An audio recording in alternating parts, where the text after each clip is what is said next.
Assalamualaikum warahmatullahi wabarakatuh. Alhamdulillah wassalatu wassalamu ala rasulillah la hawla wa la quwwata illa billah.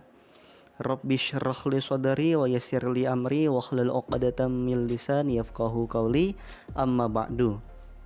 Baik, kami dari kelompok 3 mata kuliah filsafat yang beranggotakan Yova Yonanda, Arlin Lisa, dan saya sendiri Rizkon Tamami ingin mempresentasikan mengenai perkembangan pemikiran filsafat zaman Renaissance, zaman modern, dan zaman kontemporer. Untuk itu marilah kita buka diskusi pada hari ini dengan pembacaan kalimat al-basmalah. Bismillahirrahmanirrahim.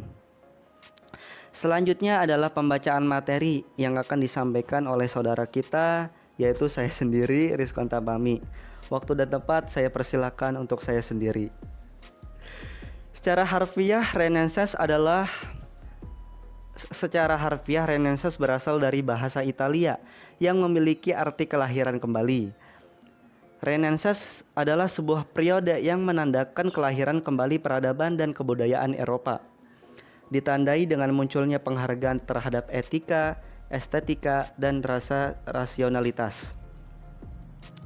Mungkin Anda mengenal seniman-seniman terkenal seperti Leonardo da Vinci dengan karya lukisan Mona Lisa, atau mungkin Michelangelo dengan patung lahat yang diberi dengan nama David yang perutnya six-pack, atau mungkin Anda juga mengenal ilmuwan terkenal seperti Galilei, atau penulis-penulis seperti Niccolò Machiavelli dan Dante Alighieri, dan masih banyak yang lainnya.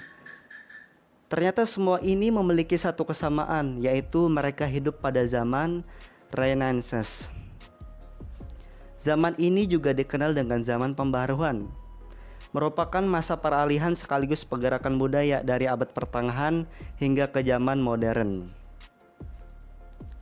Dan semboyan Renaissance adalah otonomi diri, emansipasi, liberasi. Otonomi diri adalah bebas dari kekuasaan manapun, sedangkan emansipasi persamaan hak dalam mengembangkan ilmu. Kemudian liberasi adalah kemerdekaan dari kungkungan eksternal.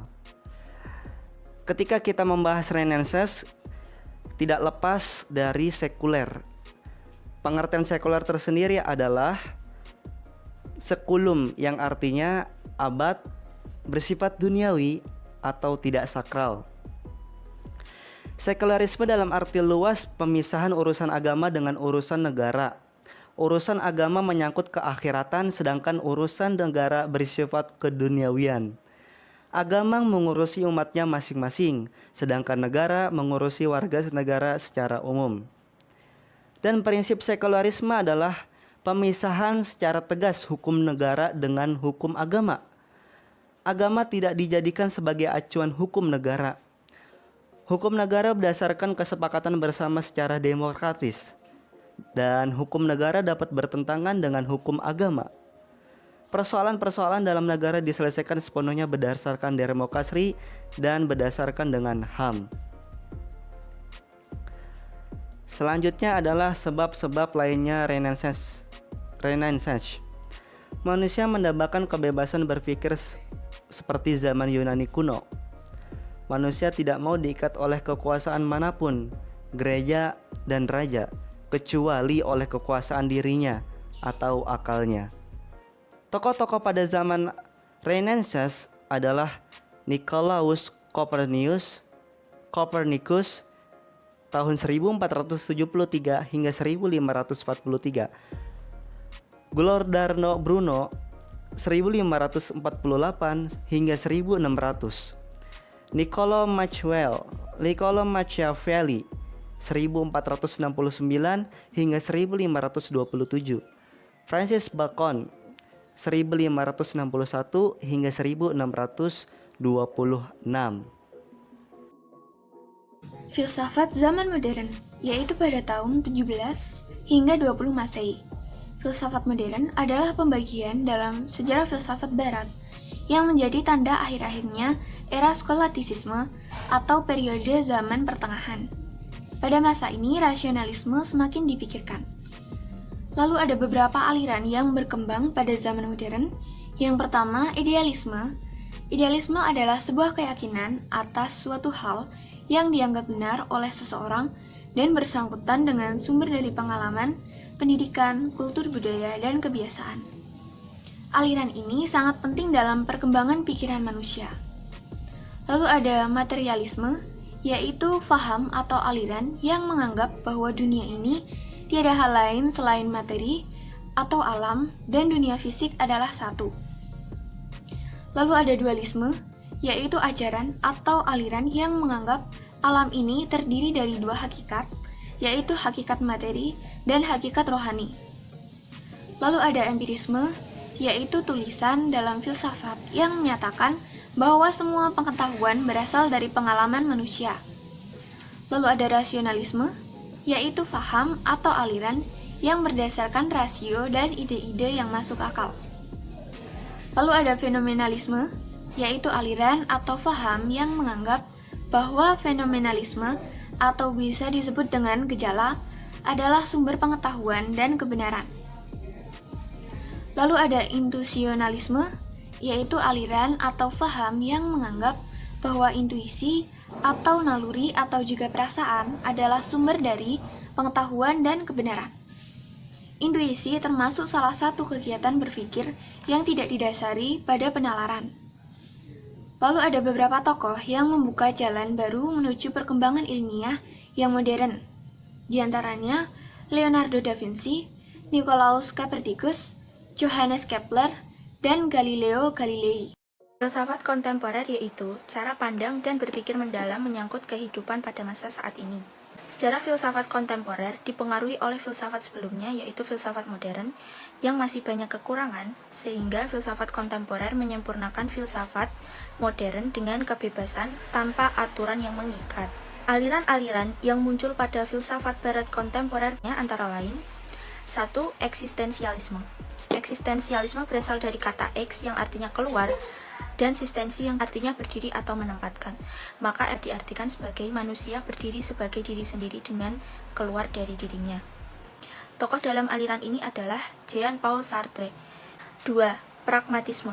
Pragmatisme yaitu suatu sikap, metode, dan filsafat yang memakai akibat-akibat praktis dari pikiran dan kepercayaan sebagai ukuran untuk menetapkan nilai kebenaran. Tokoh dari aliran ini adalah William James. 3. Postmodernisme. Postmodernisme lahir sebagai reaksi terhadap kegagalan modernisme. Tokoh dalam aliran ini adalah Michael Foucault. 4. Strukturalisme. Strukturalisme pada dasarnya menegaskan bahwa masyarakat dan kebudayaan memiliki struktur yang sama dan tetap. Maka kaum strukturalis menyibukkan diri dengan menyelidiki struktur-struktur tersebut. Tokoh-tokohnya yaitu Levi Strauss dan Jacques Lacan. 5. Fenomenologi, yaitu ilmu pengetahuan yang mempelajari apa yang tampak atau apa yang menampakkan diri atau disebut juga dengan fenomenon. Tokoh-tokoh fenomenologi adalah Max Scheler, Maurice Merleau-Ponty, dan Edmund Husserl. 6. Neotomisme, yaitu semua aliran dalam filsafat kontemporer yang membangun filsafatnya di atas inti dasar filsafat Thomas Aquino dan skolastik pada umumnya. Tokoh-tokoh dalam aliran ini yaitu Joseph Kaiser, Joseph Pieper, Gustav Slewert, Gallus Manser, dan Karl Rahner. 7. Vitalisme.